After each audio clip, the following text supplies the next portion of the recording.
আমরা বিশ্বাসই করি না দেশে কোনো সংখ্যালঘু আছে, আমরা বিশ্বাস করি না। আমরা সেই কার্যক্রম করতে চাই এই দেশের সকল মানুষ এই দেশের নাগরিক, এবং সংবিধান যে স্বীকৃতি দিয়েছে, যে অধিকার সংরক্ষণ করেছে একজন নাগরিকের জন্য, একজন হিন্দু, একজন বৌদ্ধ, একজন খ্রিস্টান, একজন মুসলমান একই অধিকার ভোগ করবে। কাজে এরকম অধিকার ভোগ করার নিশ্চয়তা একমাত্র বিএনপি দেয়। সেজন্য আমি সংখ্যালঘুরা মনে করি এবার দলমত নির্বিশেষে তারা বিএনপির পাশেই দাঁড়াবে। বিগত দিনে কী করেছে সেটা আমি জানতে চাই না, সামনে কী করবে তাও জানতে চাই না।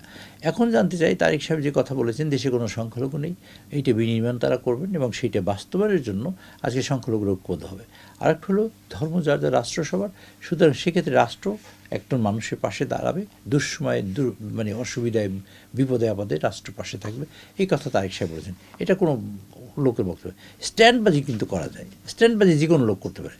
আপনি একজন হিন্দুগুলোকে দাঁড়া করে দিলাম যে আমি হিন্দুদের পক্ষে আছি। জামাত ফান্ডামেন্টালি দল, তারা ইসলামের শাসন কায়েম করবে। হিন্দু ইসলামের শাসন কায়েম করবে কেমনে? Simple question. এটা স্ট্যান্ডবাজি করার জন্য একজন হিন্দুকে তারা নয় শুনতেছে, করবে কি এটা করার জন্য?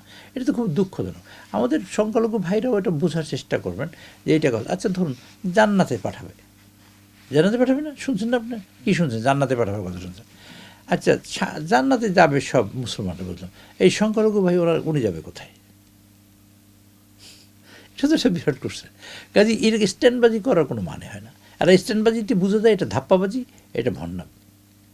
আপনি যা সেইটাই বলেন, আপনি ময়ূরই বলেন, আপনি কাকই বলেন, কিন্তু আপনি এই স্ট্যান্ডবাজিটা করাটা কোনো মানে হয় না, কোনো অর্থহীন।